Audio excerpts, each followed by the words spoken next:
শেখ হাসিনা ছাত্রদেরকে বলছে যে তোমরা গণভবনে আসো। আমরা কিন্তু দেখতে পাচ্ছি নতুন এক বাংলাদেশ। আগের সেই বাংলাদেশের মানুষ এখন আর দেখা যাচ্ছে না। এখন নতুন বাংলাদেশের নতুন মানুষ দেখা যাচ্ছে আর কি। সবাই নির্বিঘ্নে পুলিশের সামনে বুক উজাড় করে গুলি নেওয়ার জন্য প্রস্তুত বর্তমানে। এজন্য মনে হচ্ছে যে নতুন এক বাংলাদেশের খুব দ্রুতই নতুন এক বাংলাদেশ আমাদের মাঝে আসবে। তো যাই হোক, ছাত্রদেরকে শেখ হাসিনা বলছে যে গণভবনে আসার জন্য। গণভবনের দরজা খোলা, এখন যে কোনো মুহূর্তে ছাত্ররা আসতে পারে, ছাত্রদের জন্য এনি টাইম প্রস্তুত। এই কথাটা সে যখন বলছে সেই সময়ও গণহত্যা চালাচ্ছে। এই কথাটা যখন বলতেছে সেই সময়ও গণহত্যা চালাচ্ছে। তাহলে সেই লোকের সাথে বৈঠকে বসবে কিভাবে? আচ্ছা, বৈঠকে যদি বসতে হয় তাহলে শুধু ছাত্ররা নয়, পুরো বাংলাদেশের মানুষ গণভবনে যাক। পুরো বাংলাদেশের মানুষ গণভবনে যাক এবং যে পুরো বাংলাদেশের মানুষের কাছে এই যে গণহত্যাটা চালানো হলো এর এই দিক, আর যদি তার প্রস্তুত ভালো না লাগে তাহলে গণভবনে গুলি চালাক। পুরো পৃথিবী পুরো বিশ্ব দেখুক গণভবনে গুলি চালাক। বোঝা গেছে? আমি কয়েকটা কথা কই। হ্যাঁ বলো, তুমি বলো।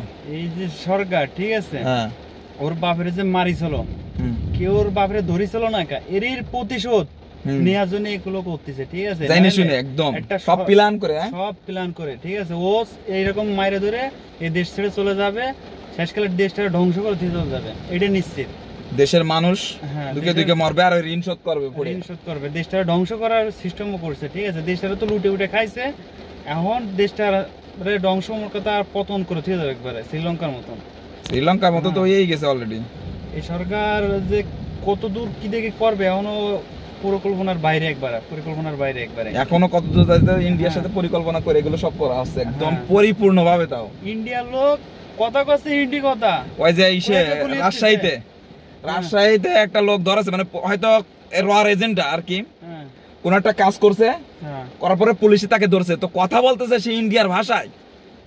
ইন্ডিয়ার ভাষা তো আমরা বুঝি, আমাদের সাথে ইন্ডিয়ান লোক আছে, ইন্ডিয়ান নাগরিক আছে, আমরা যেখানে কাজ করি। এই দেশের সেনাবাহিনী, পুলিশ বাহিনী, র্যাব বাহিনী, এরা বুঝতেছে না জিনিসটা যে দেশে কি আছে না আছে। এরা কি বোবা নাকি না টাকার? যদি সেনাবাহিনী অথবা পুলিশ অথবা আর্মি, বিডিআর যে যেখানে আছেন না কেন, যদি আপনার নিজ ইচ্ছায় যদি চাকরিচ্যুত হয়ে যান, তাহলে এই সরকার তো দেখতে পাচ্ছেন অবশ্যই পতন হবেই, অবশ্যই পতন হবে ইনশাআল্লাহ। আর এই পতন হলে আপনারা সব থেকে উচ্চ লেভেলে আপনারা জাতি পারবেন। এই কুকর্ম যারা করতেছে, আজকাল মিডিয়া যুগ, ক্যামেরা মোবাইলের যুগ, সব ভিডিও আছে। ভবিষ্যতে এই সরকার চেঞ্জ হলে তারা ধরে AK-47 গুলিয়ে মারা হবে, ঠিক আছে।